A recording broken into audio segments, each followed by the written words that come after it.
talk box. Let's talk about it. Talk about it. Let's talk about it. Let's talk about it. Yeah, you're listening to the talk box for some. You're listening to the talk box. Let's talk about it. Talk about it. Let's talk about it. Let's talk about it. Talk about it. Good morning, good morning, good morning, you guys. Rise and shine. It's your girl, Sonia G, here on the Talk Box.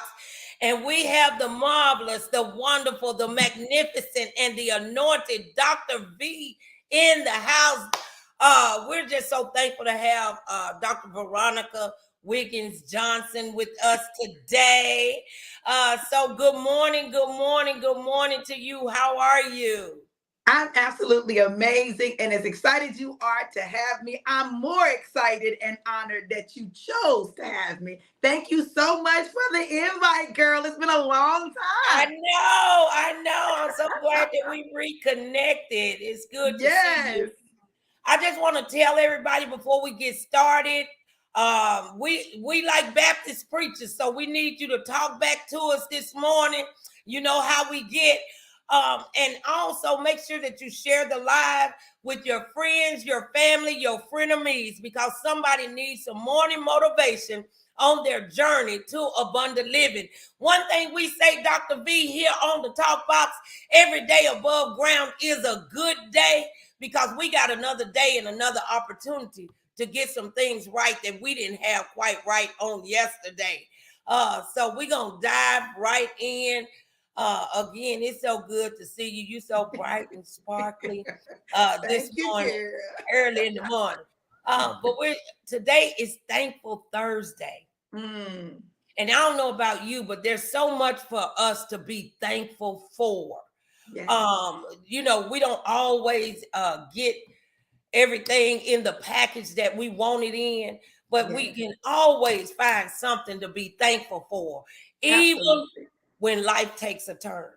Yes. So I want to talk to you today a little bit about when life takes a turn. Have life ever took a turn on you? And what did you do during the time that your life took a turn? My life has been nothing but turns. Listen, people tell me all the time that, you know, my life is like a reality show, you know, like it's always something, and it's not regular stuff. It ain't regular stuff. It ain't regular turns that just happen for regular people. It's those stories that you see Lifetime movies about, right? So it absolutely has taken a turn. And I want to talk about a turn that has literally changed my life. And that turn is finding out that the man who raised me for 55 years of my life, that I had moved to Tampa, Florida, and took care of, who had transitioned from this earthly plane, was not my biological father. Oh, wow. Yeah. And finding the man who created me. Okay. That was a turn. And it's a turn that I am thankful for. And I know that may sound crazy, but I feel like God blessed me with two amazing men in my life. My father, who raised me, took me as far as he could take me. And then he went on home to glory, right? And then my father, who made me, has prepared me to be the wife that I was created to be for the husband that God had prepared for me. All right. So when you were going through, I know that had to be a stifle anyway, that, you know, somebody who raised you for that long length of time happened not to be your biological father.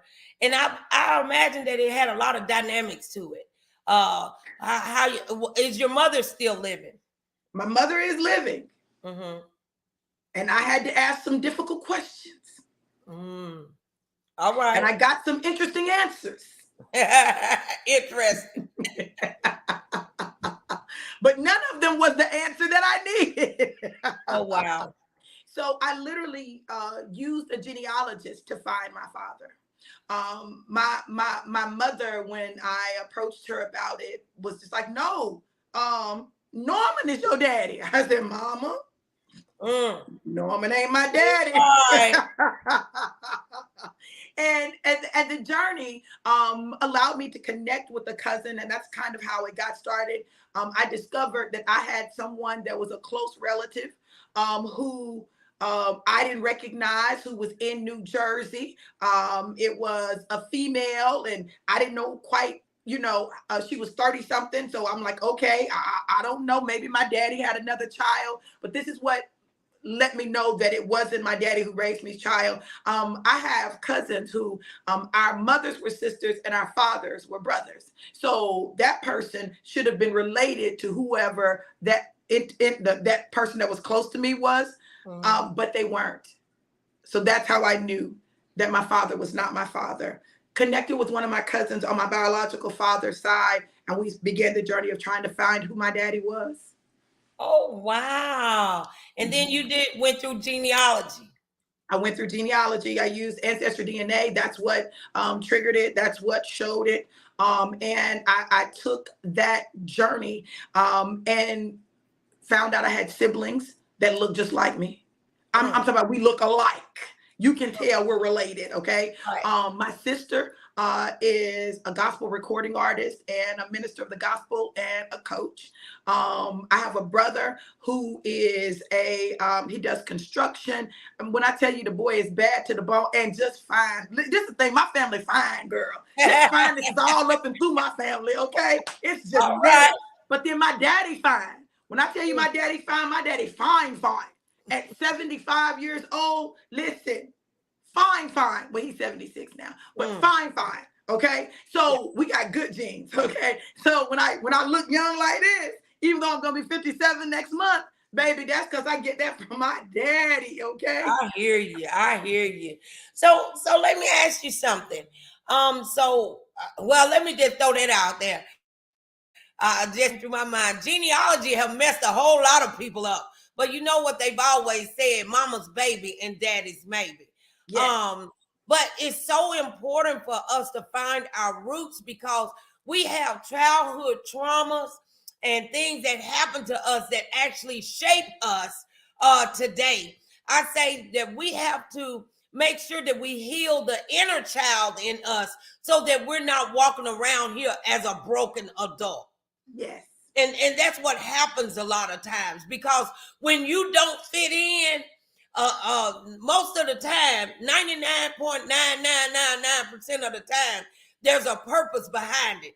You know, like when you're in a family of 6 and the daddy not necessarily mistreats, but treats one of them a little different. Not a lot of times it's something behind that. That man thinks that this ain't my child.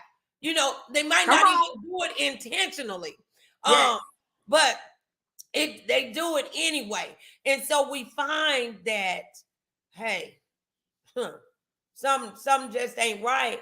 But then as a child, it leaves us with broken places. Yes.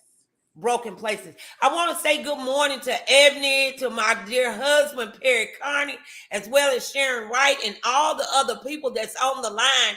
For those who just came on, we got Dr. V on here talking about when life takes a turn. And so let me ask you, when you found your biological father, and let me put this note out there too, y'all need to talk back to us so we know that you're in the room. Let us know that you're in the room. When you found your biological father, how hard or easy was that when you took a look at him? Do you look like him? Do you have mannerisms like him? You know, I'm his twin. Wow. I'm his firstborn child. I'm the child of his youth. My daddy was in Fort Campbell, Kentucky in basic training, and he and my mama hooked up and they produced me, and that was it. He didn't know that I existed. She didn't know that it was him. Okay. And that doesn't, listen, my mom was a teenager. Come on now. Teenage girls do what teenage girls do. And that means that, I know I did what teenage girls do. Right, so I have no judgments for my mama. But I look just like my daddy. I act just like my daddy. I talk just like my daddy. I have mannerisms just like my daddy. You would have thought that I was raised by that man, wasn't around him every day, to the point where when we lay down to relax ourselves, to calm ourselves down, to go to sleep, we both rub our feet. Oh, wow. The mannerisms and everything is so insane. And it's undeniable that I look like that man. Like, that man looked like he did like this, poof, and spit me out. And I was trying to figure stuff out. Now listen, girl, all these lips, don't nobody else in my family have these lips. On either side, I was saying, well, wait a minute, where these lips come from? Okay? Right. And I got teased about these lips, but I got my daddy's lips. Mm-hmm. Well, you know, I did a segment not that long ago, Who's Your Daddy? Because we have characteristics of our father. And so, again, when you see that you don't have no characteristics of anybody in the family, you know what that will make you feel like a misfit. Yeah. But I tell people anyway, honey, I was just born like this, baby. My mama said that I wasn't born to fit in. I was born to stand out. And I think that if we would get more in touch and in tune with our inner selves, which I think I taught on that yesterday, then we can get healed and live the abundant life that God have given us permission to live. But sometimes we're missing parts of the puzzle. We're missing parts of the pieces. And sometimes that's not our fault. Like your mom, you know, well, I thought it was this one or that one or whatever. And we just need to be real with ourselves. Yes. And so when life takes a turn for us, we need to know, number one, it's part of the process. Yes, it is. Okay. I'm sure that you loved your father, the one that raised you. Yes. You know what I mean? But then when the season changed, Lord have mercy. The season changed. God said, okay, I got to bring you back around this mountain.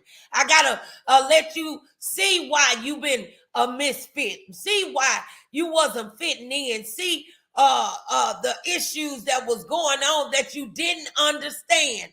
Last night when I was teaching Sunday school, I said, have anybody ever went through something and you thought at the time that it was a loss? You thought at the time that it was detrimental, that it was tragic.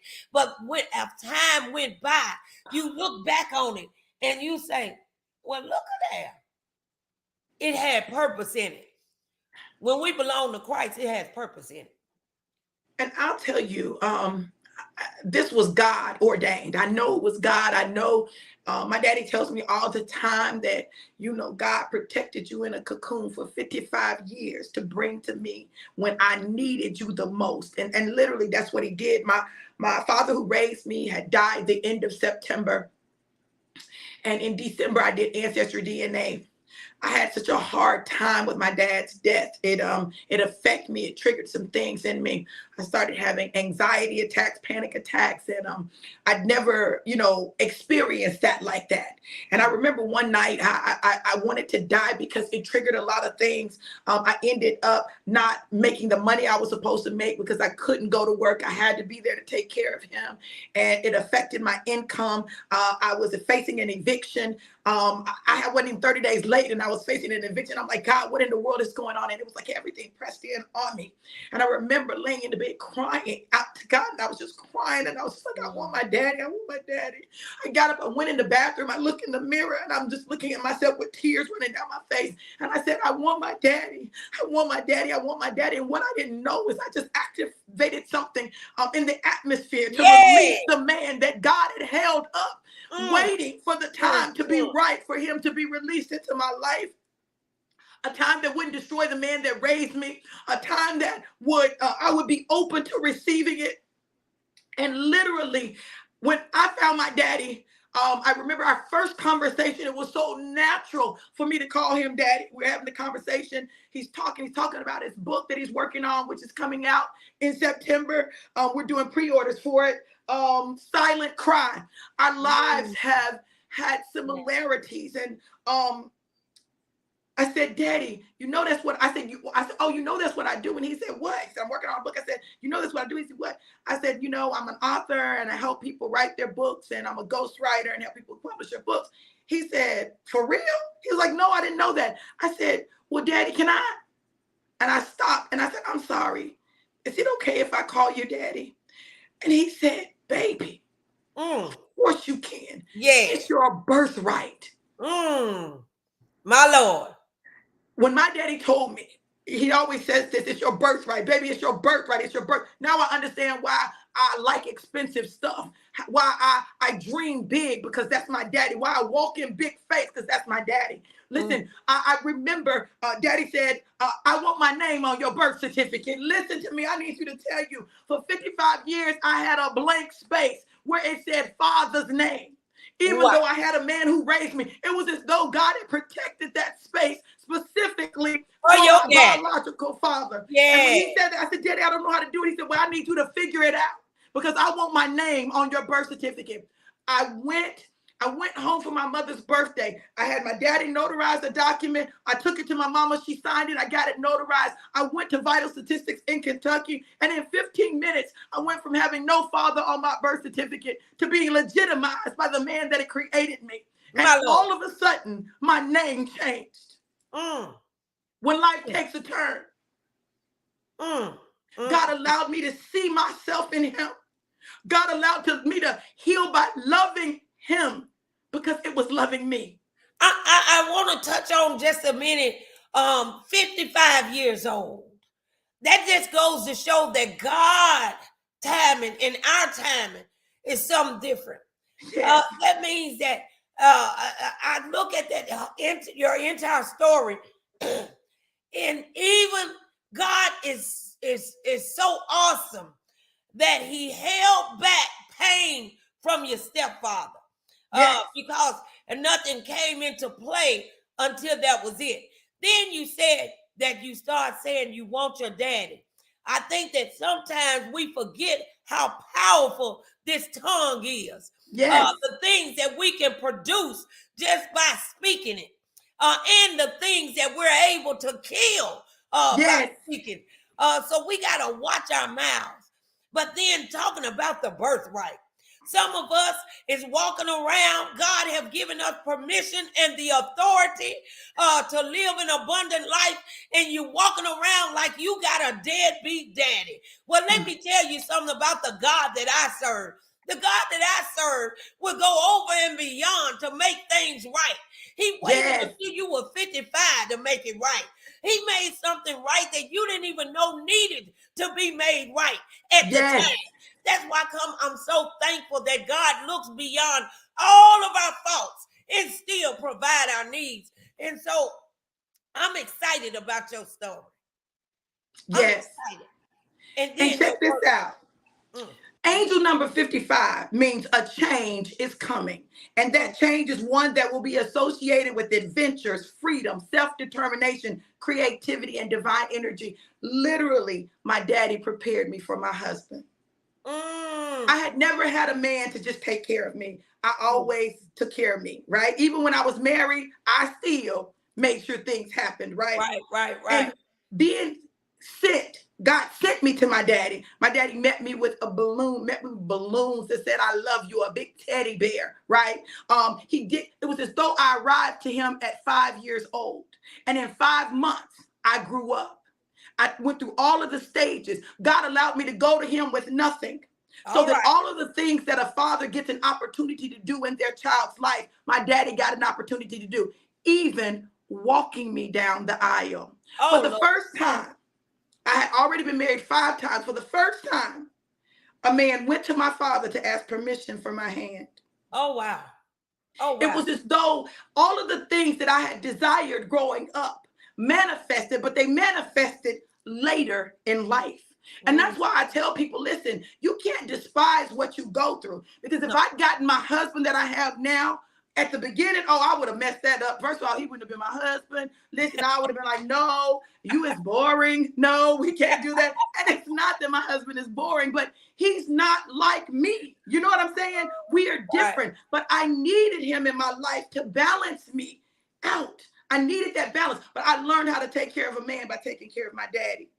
I learned how to be led by allowing my daddy to lead me. I learned how to love a man that has PTSD, that has gone through trauma, by being with my daddy. My daddy prepared me for my husband. It gave me my desire to serve again. Listen, it activated the things that had been shut down by the traumas of the past that made me say, oh no, I bet I won't. Not for another one. Oh no, I'm not doing that. Right. Literally, God healed my brokenness in the arms of my daddy. And one of my favorite pictures of me and my daddy, my stepmom took it. I was laying on their bed because I would go lay in the bed with them, okay? I was laying on their bed and I fell asleep and my daddy had his hand on me. Oh. And it was so gentle and loving. And I was like, God, thank you for giving me that, because my other daddy was not affectionate like that. He was not.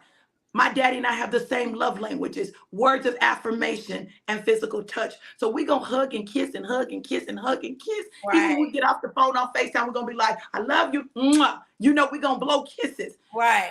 Because God knew what I needed. And God will give you exactly what you need. Yes, he will. And I'm thinking about our Father, how awesome God is, that he gives us what we need when we need. Again, today is Thankful Thursday. And sometimes we need to be thankful for that messed up childhood. When I think about my life and what I went through, how I was molested by, my uncle, and all the things that we consider to be tragic. But when you deal with the brokenness, you get out of it some wholeness. And so we have to not despise the process. And when we're going through something, just know that God is still the author and the finisher of our faith. And when we know that, then we can live the abundant life that we got authority to live. And I'm so excited for you and your relationship with your biological father and how God turned it around for you. When life takes a turn, won't life take a turn? Oh my gosh. And then you found him on genealogy. Ancestry.com unlocked everything. I found my siblings. I began to look at their Facebook pages, and they were my siblings immediately. And I think that even that was a little challenging, but let me say this, because this is so important. My father, the way he is in our relationship is different from his relationship with any of his other children. And sometimes that tends to create some tension and stuff. But one thing that I'm very grateful for is that my daddy needed me as much as I needed him. Yeah. We came into each other's lives at a time when we needed each other. In fact, he was so key in me being able to recognize my husband, right? Recognize him as what I needed in my life. My husband literally, physically looks like a combination of my two fathers. Look at God. Won't he do it? Yes, he will. Won't he do it? Yes, he will. I think too, for those who are watching, and I see Terrence is on the line this morning, Terrence and Tim and Minister Michelle Bell Ellison. I don't know if you remember her. I do. She's on the line too. But we need to realize and understand that God is always up to something when it comes to his children. Yes. God is always there to turn that thing around. And sometimes we go through things, not just for ourselves, but for others. But it's not for us to be destroyed, but it's for us to be elevated, for us to be strengthened. I look at you today, I know you personally. So I look at you today and I see the glow and I see the change, and you've been preaching and teaching for a long time. Isn't it funny how God can even enhance our anointing? Yes. How God will change some things around for us, even when we're going through life situations, circumstances, and issues, but God will still elevate us. And I want to tell somebody too today, that sometimes God have to separate you to elevate you. I'm sure that when you start telling your story, first of all, even before you told your story, when you start digging into your mama's past. Yes. Because sometimes other folks' past is connected to your future. Yes. I need to say that again. Sometimes other folk past is connected to your future. So we have to have some tough conversations. And I would imagine that when you start delving into some stuff, you start getting separated from some people. Because God was trying to elevate you. There's so many times that God is trying to elevate us, Dr. V, but we keep on holding on to the wrong person. Even at the doctor, I'll tell you this, a while back, they gave me 3 to 6 months to live in 2008. And at first I was holding on to the wrong doctors. Y'all can't do nothing. Y'all can't do nothing. Well, God was trying to separate me to elevate me. So I started going like the woman with the issue of blood. I went from doctor to doctor until I found the one that said, me no letter you die. I said, oh, this is the one right here.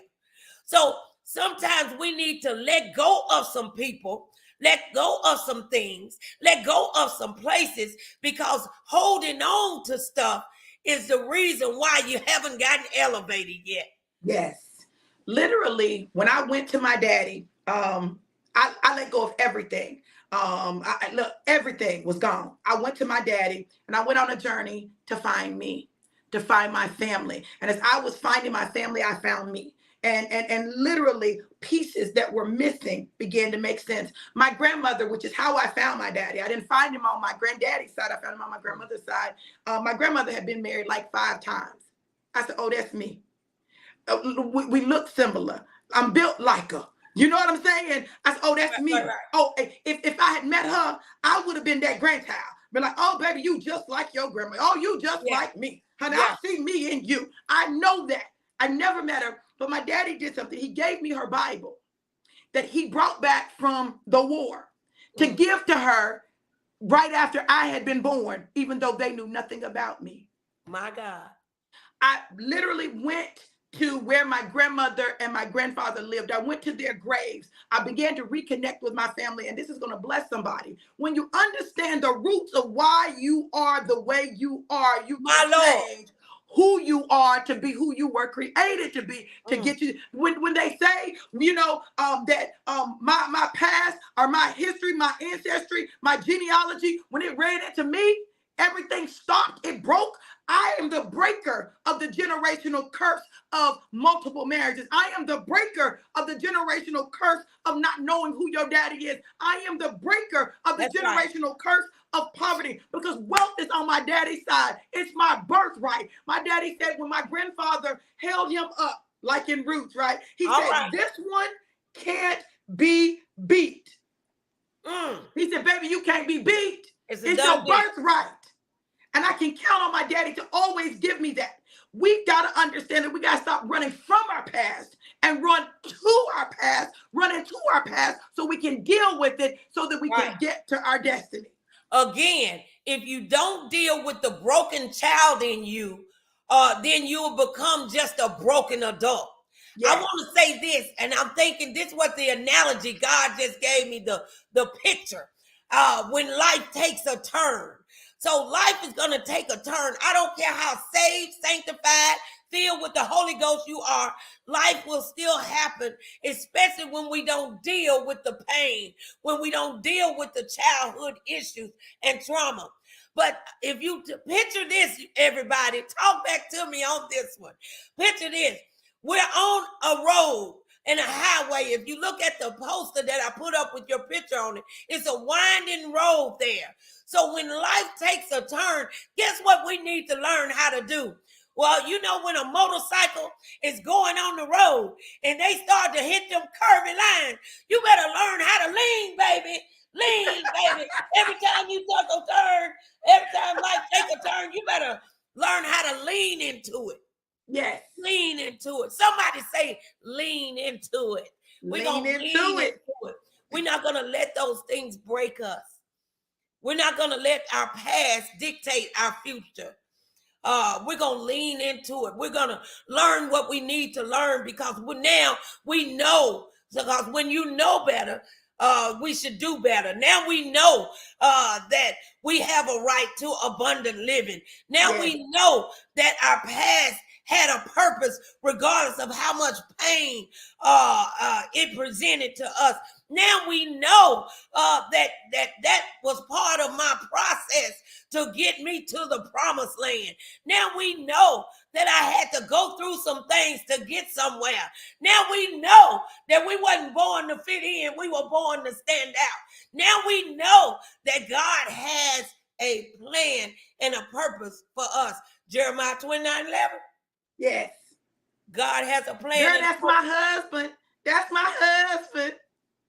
Timothy Johnson, that's my husband. Hey baby.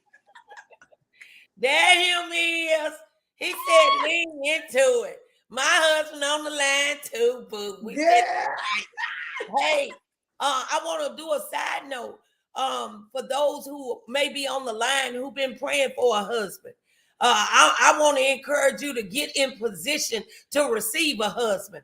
I want to say this is something a little different, but it's in my spirit to say, you are a wife before you get walked down the aisle. So until you become the wife that God have ordained you to be, then your husband can't be brought up to you. Yes, we're making a lot of money now, but you still need the husband that God have for you to move you to another level. Hey, I don't know about you, but you know, doing the wild thing is my favorite pastime, and I wasn't able to do that without Perry Carney. So I thank God for my husband. So sometimes whoever's on the line, I feel it in my spirit. Somebody waiting for a husband right now. But I want to ask you, are you a wife yet? Listen, Sonia, when I tell you, my husband and I never went on a date. Ever. Before we got married, listen to me, before he proposed to me, we had not been in each other's physical presence. He proposed to me in 21 days. Hear me when I tell you, we had met a year before at his cousin's surprise birthday party, and I was with a whole nother man, okay? Talking about, that's my husband, that's my husband. Little did I know that time was going to come back around, and I want y'all to understand this. Listen to me now. We had not kissed, held hands, had not physically seen each other in person before that man proposed to me. I didn't know if his breath stank. I had to trust God. I didn't know what he was working with. I had to trust God. It wasn't no sending of no pics. It wasn't none of that. I had to trust God. And I'm going to tell you something. This is what God told me. And I know it to be so. God said, I know you intimately. And I know what you need. I know what you like. I know the desires of your heart. And when I sought the Lord with my whole heart, and I said, God, whatever you do, I'm going to do. I'm doing my prophetic drive-by. I'm talking about God will give you what you want. Yes, my husband is on the line and says, you're what I want when you marry me on my life on December 12th, 12/12. Won't he do it? Well, I'm going to tell you, my husband just told me to be quiet. That's my husband right there, Perry Carney. You see us down in the corner. It's real. It's real now. It's real. No, but here's the thing. We do have to be a wife ahead of time. God set things up. I too met and married my husband in 4 days. See? So he'll do it expeditiously. Yes, he will do it quickly. Michelle said, Perry Carney, you know she is open and honest. And that's real. Yeah, I can't help it. I can't help it.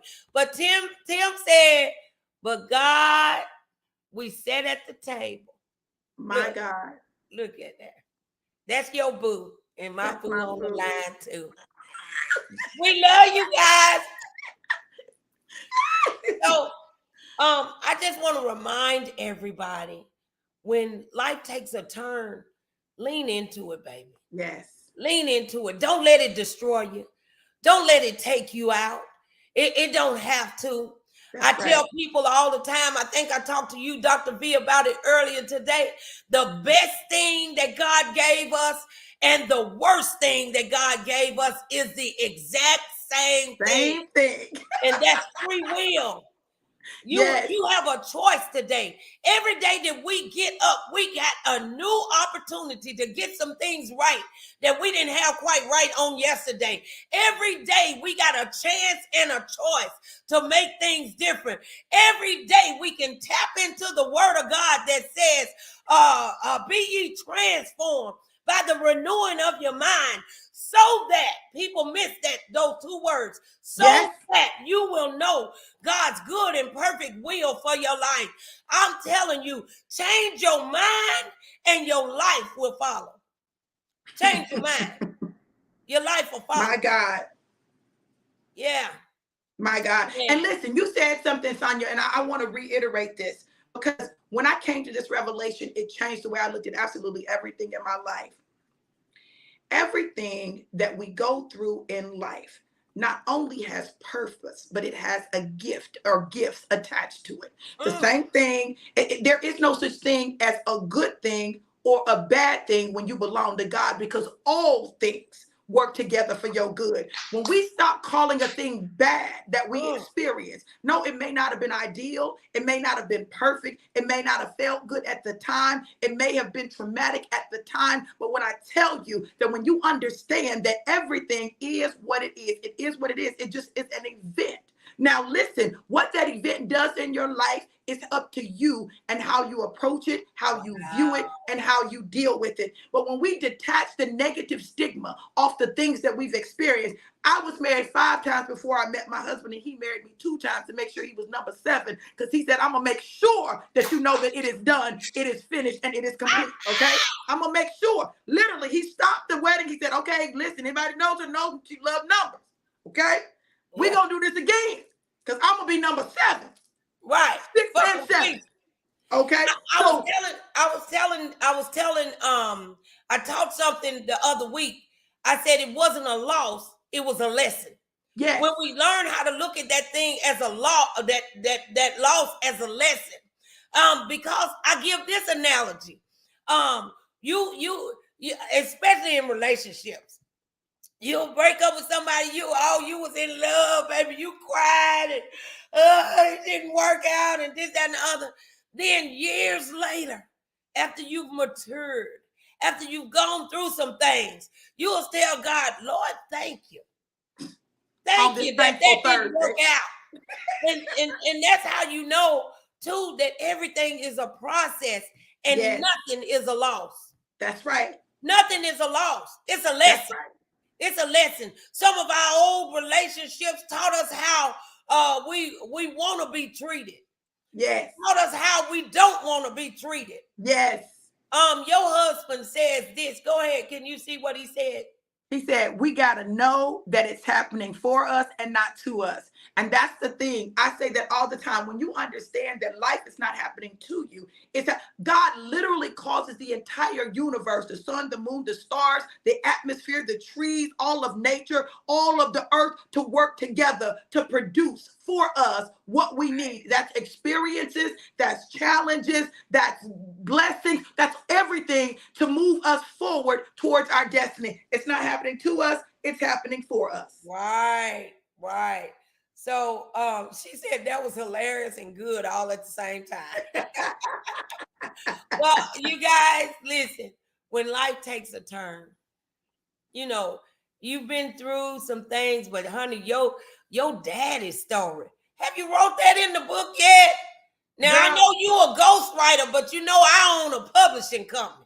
So listen, so I have not written my story yet. Mm-hmm. My story. Now part of the story will show up in Daddy's book. Y'all got to get the book to get it. What's the name of the book? Can we put up the link for it? Yeah. Can you put it up there? Let me see. Okay, hold on. Okay, I don't see where it'll let me put a comment. Yeah. Oh, there it is. Okay, here it is. It's bit.ly / I'm gonna put it up. Silent Cry pre-order. Okay, you got it in there. Almost. Okay. Miss Lady is asking for prayer for the children and marriage and her husband. And Mr. Johnson said our story's still going, baby. And it is.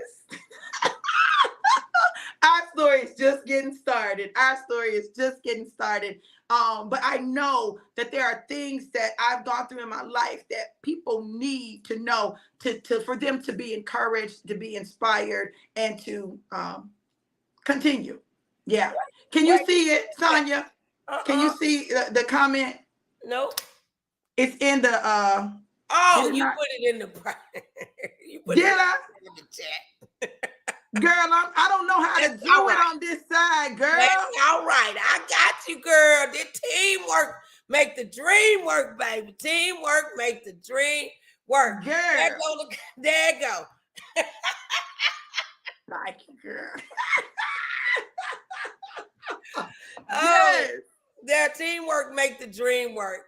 So let's see. So you should be able to see it. Let's do it like this. How about that? Yeah. Okay. You guys, I tell you what, Dr. V, it's so good to see you. And now that I know you in Florida, you know I travels all the time. Girl, come on to Panama City. I just left Panama City. No, you didn't.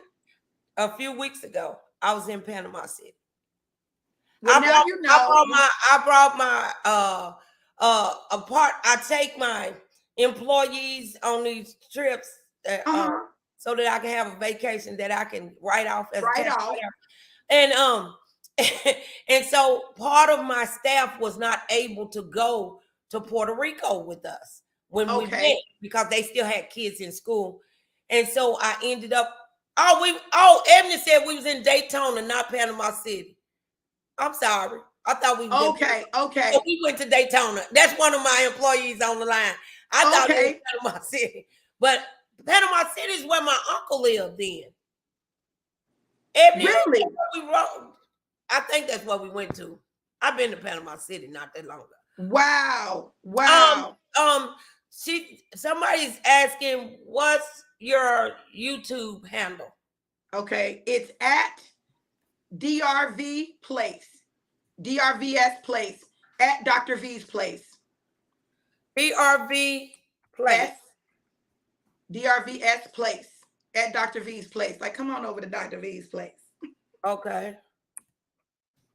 Is that it right there? I can't see it. Yeah, you can. Hold on. DRVS Place. Yes, that's it. At Dr. V's Place. Okay, you guys, y'all can reach her at Dr. V's Place on YouTube. Yes.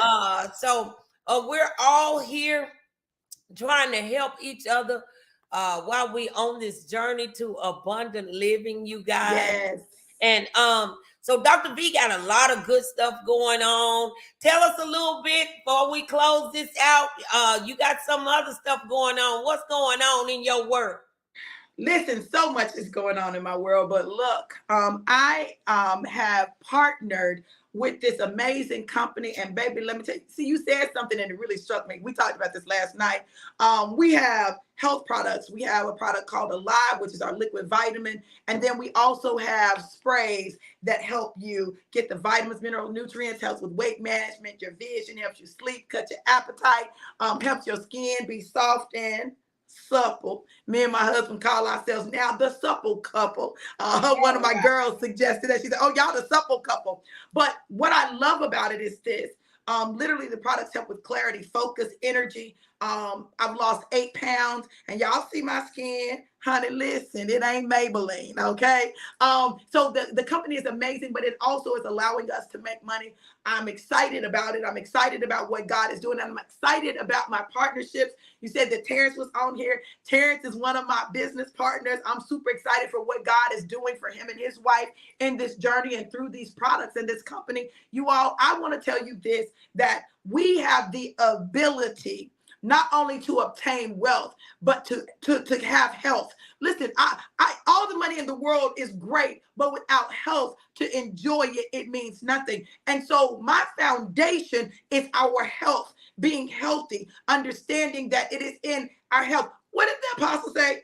I wish above all things, beloved, that you would prosper even as your soul prospers, that you would be in health and prosper even as your soul prospers. You got to be in health. You got to do some things. I'm telling you, it says I'm alive. But let me tell you something. You were talking about doing the do, baby. Listen, let me tell you something. Yeah. For those of you who are more seasoned and your bodies have gone through changes and you find yourself, struggling, your libido down, you're like, oh, don't touch me. Or he like, oh, baby, it ain't moving like it used to move. Get you some alive, because I'm going to tell you something. The reason I'm smiling so big is because we're alive over here, baby. Anything that wasn't working, any challenges, anything that was blocked is unblocked and open and full steam ahead. It courses through your vein, and you know something happens when blood flows. I know, right? Terrence said, I'm alive. I feel you. Listen, I want to tell you guys as well, for those who don't know me, I'm the owner of Authentic Tax Service and for 19 years. And I've actually put 11 people into the tax business. If you're on the Facebook, YouTube, whatever, and you've seen Dr. Tiffany Williams, the Wealth Concierge, I'm the one that put her in business 8 years ago. She just spoke at Yale and at Harvard last week for 40 under 40 or whatever. And so I'm giving others the opportunity to be your own boss. I'm teaching classes. If you'll go to the website, aqbizsolutions.com, sign up for a class. I got it kind of economical, I think, but the reason why you need to pay, it ain't to make me rich. I tell people I do taxes for a living. I minister because I'm called. But I have found that when we don't put nothing in, we don't press down and do it. It means nothing. So you have to pay to play. And so if you really want the abundant life that God has given to you, giving you the authority to live, then you got to walk this process out. So I just want to thank God for everyone being on. Dr. V, thank you so very much for being a part of the show. Your story, oh man, it's awesome. And I thank God for your daddy issues, because your daddy issues is going to help somebody else deal with their daddy issues. And I want to leave you guys with this. Deal with the broken child in you so that you can be a healed adult. Do you have anything else to say before we close it out, Dr. V? Listen, you said something. You said you got to pay to play, but even beyond that, the biblical principle of sowing and reaping. When you sow into anointing, you reap the harvest of that anointing. You have a wealth anointing. So people have to put seed in the ground so that they can experience the harvest. They want the what's the website for your products? I'll type it in. You take it long. It is envision.com. Just a regular N. Okay. Just envision.com/Johnson Flow 1212. Wait a minute. Is the U spelled out, or is it just no? It's just the letter U. Letter U, vision. U. Vision, and then a U. And /.com/Johnson Flow 1212. Johnson Flow 1212. And all of our FLOW, yes. Okay. All of our products are prophetic declarations. The founder of this company, or the co-founder, is a man of God, heard from God, and I'm alive. Is that right? Dreaming. Yep. Dreaming. Vision. Crave. Empowered. Forever young. All of them are prophetic declarations. This is a company with products The product names are prophetic declarations. So every time you say it, you speak it into the atmosphere. That's and you right. create that in your life. All right. Well, Dr. V, thank you so very much for coming on. I have really, really enjoyed talking to you. It's so good to reconnect with you. Yes. And now I got somewhere else to go because I'll get up and get on the plane in a minute. Come on, girl. We got a guest room waiting for you, girl. You're going to give me the incentive to finish doing what I'm doing in there, okay? All right. All right.